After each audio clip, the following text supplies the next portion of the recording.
नमस्ते दोस्तों, मैं विपिन आप सबको बहुत बहुत स्वागत करता हूं। जैसा कि आपको पता है बच्चों कि यहाँ पे हम अभी क्लास 9th का साइंस पढ़ा रहे हैं और हम लोगों का जो चैप्टर है वो है मैटर इन आवर सराउंडिंग्स और ये इसका 4th पार्ट है। अभी तक हम लोग बहुत सारे टॉपिक को कवर कर लिए हैं, जिसमें हम लोग recently inter conversion of states of matter पढ़े थे। उसमें जो चेंजिंग होता है, जैसे इवेपोरेशन क्या होता है, सॉलिड से लिक्विड कैसे बनता है, लिक्विड से गैस कैसे बनेगा, गैस से सॉलिड कैसे बनेगा, ये सारा बात हम लोग पार्ट 3 में कर चुके हैं। ये पार्ट 4 है। आज इस वीडियो में हम लोग बहुत ही इंटरेस्टिंग और इस चैप्टर का बहुत ही इंपॉर्टेंट टॉपिक कवर करने वाले हैं और वो है इवेपोरेशन। इवेपोरेशन इस चैप्टर का बहुत ही इंपॉर्टेंट टॉपिक है, जिसमें हम लोग आज ये जानने का प्रयास करेंगे इवेपोरेशन होता क्या है और इनके कितने फैक्टर है, और ये जानने का प्रयास करेंगे कि पेट्रोल अगर हथेली पे गिरता है तो हम लोगों को ठंडा महसूस क्यों होता है, घड़े का पानी गर्मियों में ठंडक क्यों प्रदान करता है, गर्मियों के दिनों में सूती कपड़ा क्यों पहनना चाहिए। ये सभी बातें हम लोग आगे वीडियो में करने वाले हैं। तो बस ये बहुत ही ज्यादा इंटरेस्टिंग होने वाला है, तो इसको अच्छे से अंत तक देखिएगा। इसमें केवल हम बताएंगे ही नहीं, आपको बहुत ही सरल शब्दों में समझाने का भी प्रयास करेंगे। और एक बात कहना है, सबसे पहले आप सभी को बहुत बहुत धन्यवाद जो आप इतना प्यार दे रहे हैं और अपना सपोर्ट दे रहे हैं। इससे क्या होता है कि हमको एक अलग सा एनर्जी या फिर एनर्जेटिक महसूस होता है, जिसमें एक नए उल्लास के साथ में आपके साथ हम प्रस्तुत होते हैं। 2 दिनों से वीडियो नहीं आ रहा था क्योंकि नोटिफिकेशन बंद हो गया था, अब ये कंटिन्यू रहेगा। तो चलिए शुरू करते हैं इस वीडियो को। देखिए बच्चों, हम लोग इवेपोरेशन को पढ़ लिए थे। इवेपोरेशन का मतलब होता है the process of changing water into water vapour after heating, then this process is called evaporation. अब ये इवेपोरेशन का मतलब है कि जब लिक्विड फॉर्म ऑफ वाटर या लिक्विड फॉर्म गैसियस फॉर्म में कन्वर्ट हो जाए तो वो इवेपोरेशन कहलाता है। क्लियर है? और ये हम लोग inter conversion of states of matter में पढ़ लिए थे, जहां आपको समझाए थे कि कैसे एक लिक्विड गैसियस फॉर्म में कन्वर्ट हो जाता है। तो इसके कुछ फैक्टर है बच्चों। क्या फैक्टर है? तो इनके कुछ फैक्टर है जिसपे रेट ऑफ इवेपोरेशन तेज हो जाता है और किसी ऐसे कंडीशन पे रेट ऑफ इवेपोरेशन स्लो हो जाता है, डाउन हो जाता है। Then we are going to learn how many factors of evaporation. अब हम लोग इसके फैक्टर को स्टेप बाय स्टेप पढ़ने का कोशिश करेंगे। ठीक है बच्चों? तो सबसे पहले आपको यह बात समझना बहुत जरूरी है कि यहां पे हम फैक्टर किस कंडीशन में बात करने वाले हैं और किस बारे में बात करने वाले हैं। तो हम लोग बस इतना बात करेंगे कि इवेपोरेशन को कौन कम करेगा और कौन ज्यादा करेगा। इनडायरेक्टली बोले तो इवेपोरेशन किस पे डिपेंड करता है। तो देखिए बच्चों, ये जो आपके सामने दिख रहा है, पहला है टेम्परेचर, समझ में आया, और दूसरा क्या है? Surface area. तीसरा क्या है? तीसरा है ह्यूमिडिटी, और चौथा क्या है? चौथा है विंड। और भी फैक्टर है जिसके बारे में बताएंगे, but these 4 are the most important factor of evaporation. अब चलिए बच्चों, हम लोग इसको अच्छे से और डिटेल से समझने का प्रयास करते हैं। एक बार आप ध्यान दीजिएगा, इवेपोरेशन का मतलब पानी से भाप बनना, पानी से भाप बनना। अब पहला कंडीशन हम लेते हैं temperature. When temperature increase then rate of evaporation is also increase. इसका मतलब ये हुआ कि अगर हम टेम्परेचर को बढ़ाएंगे तो रेट ऑफ इवेपोरेशन ऑटोमेटिकली बढ़ेगा। अगर हम टेम्परेचर को कम करेंगे तो रेट ऑफ इवेपोरेशन ऑटोमेटिक कम हो जाएगा। तो पहला फैक्टर समझ में आया। अब इसको थोड़ा आप अपने डेली लाइफ में जोड़ के देखिए कैसे समझ में आएगा। तो बच्चों, जब बहुत ही ज्यादा हीट करते हैं तो पानी बहुत ही स्पीड से गैसियस फॉर्म में कन्वर्ट हो जाता है। It means evaporation directly depend upon the temperature of our surrounding. मतलब ये हमारे सराउंडिंग के टेम्परेचर पे इवेपोरेशन डायरेक्ट डिपेंड करता है। अब डायरेक्ट डिपेंड करने का मतलब क्या कि हम जैसे ही इवेपोरेशन को बढ़ाना चाहते हैं उसी रिस्पेक्ट में टेम्परेचर को बढ़ाना पड़ेगा। ये बात तो आपको समझ में आ गया। तो पहला कंडीशन याद रखिएगा, temperature is the major factor of evaporation. When we increase temperature then the rate of evaporation is also increased. ये बहुत अच्छे समझ में आया। अब बच्चों हम लोग बात करेंगे दूसरा, जिसका नाम है सरफेस एरिया। अब समझिएगा, सरफेस एरिया का मतलब होता है सतह का क्षेत्रफल। सतह का क्षेत्रफल कहने का मतलब ये कि ऐसे आप समझ लो थोड़ा सा, कि अगर आपको हम एक कप में चाय दिए, कप में आप घर में भी पीते होंगे चाय, है ना, तो कप में चाय पीने में थोड़ा परेशानी होता है, क्योंकि शुरुआत में जब आपको चाय दिया जाएगा तो वो बहुत ज्यादा गर्म होता है और वो तुरंत ठंडा नहीं होता है। इसलिए हम लोग जब छोटे रहते थे, या अभी भी बहुत सारे लोग ये करते हैं कि उसको एक प्लेट में डाल के पीते हैं। जैसे ही उस चाय को हम प्लेट में डाल देते हैं, देन क्या होता है, वो चाय बहुत जल्दी ठंडा हो जाता है। अब इसके पीछे का लॉजिक समझिए थोड़ा। बच्चों यहां पे जो हो रहा है, सबसे पहला कंडीशन ये कि सरफेस एरिया इंक्रीज कर जा रहा है। कैसे कर रहा है, तो कप का जो सरफेस एरिया है वो पहले छोटा था, जैसे ही प्लेट में डाल दिए तो वो बड़ा सा एरिया में चाय आ गया।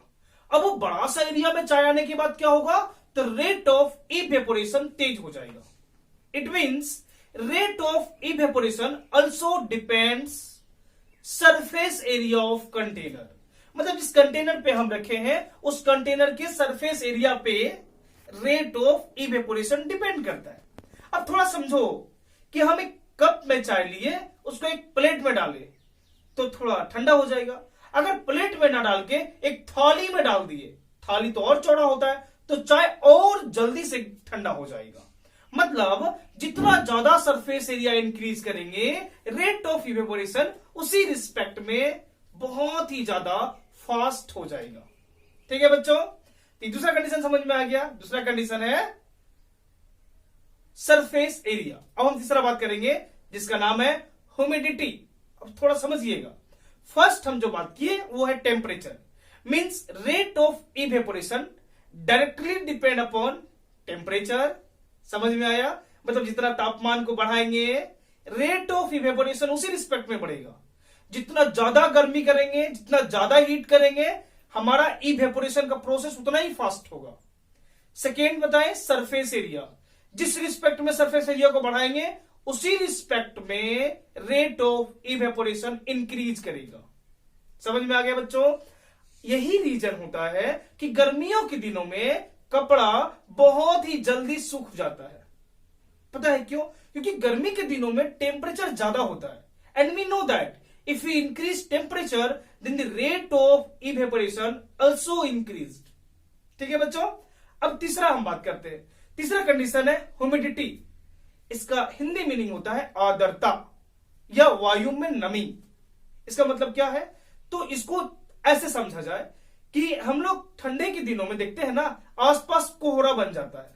ठीक है, तो वो जो आसपास आपको धुआं के रूप में दिखाई दे रहा है, दैट इज ह्यूमिडिटी, उसको आर्द्रता बोलते हैं।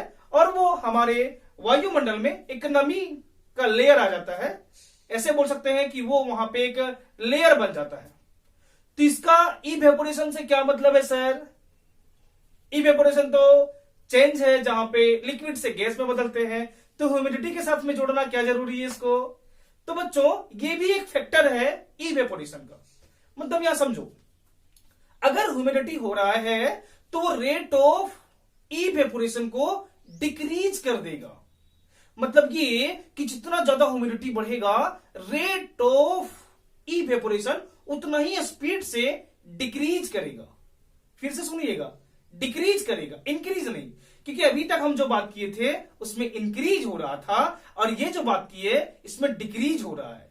ये जस्ट कैसा है, तो डायरेक्टली प्रोपोर्शनल नहीं है। ये यहां पे डायरेक्टली उसी रिस्पेक्ट में नहीं बढ़ेगा, यहां पे उल्टा होता है। यहां पे एक को हम बढ़ाएंगे तो दूसरा घटेगा। मतलब ह्यूमिडिटी अगर बढ़ेगा तो रेट ऑफ इवेपोरेशन घटेगा। When we increase humidity then the rate of evaporation decrease. मतलब ह्यूमिडिटी को बढ़ाया जाए तो rate of evaporation automatic down हो जाता है। अब इसको थोड़ा समझो, ठंडे के दिनों में बच्चों जब बहुत ही ज्यादा कोहरा छाया होता है तो क्या मम्मी सब कपड़े को अच्छे से सुखा पाती है?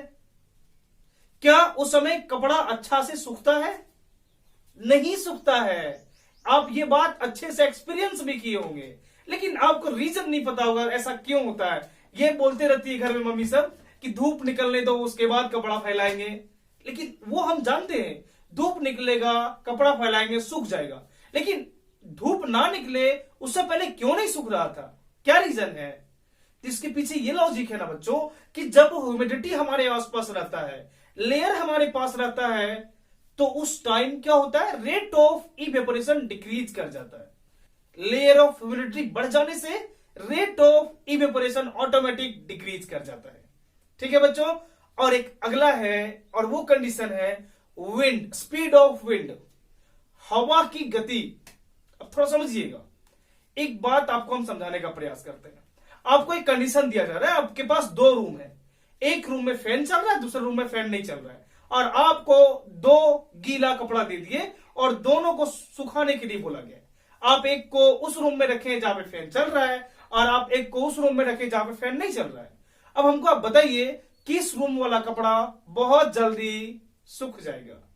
तो ऑफकोर्स आप बताइएगा कि सर जिस रूम में फैन चल रहा है उस रूम का कपड़ा बहुत ही तेजी से सूख जाएगा।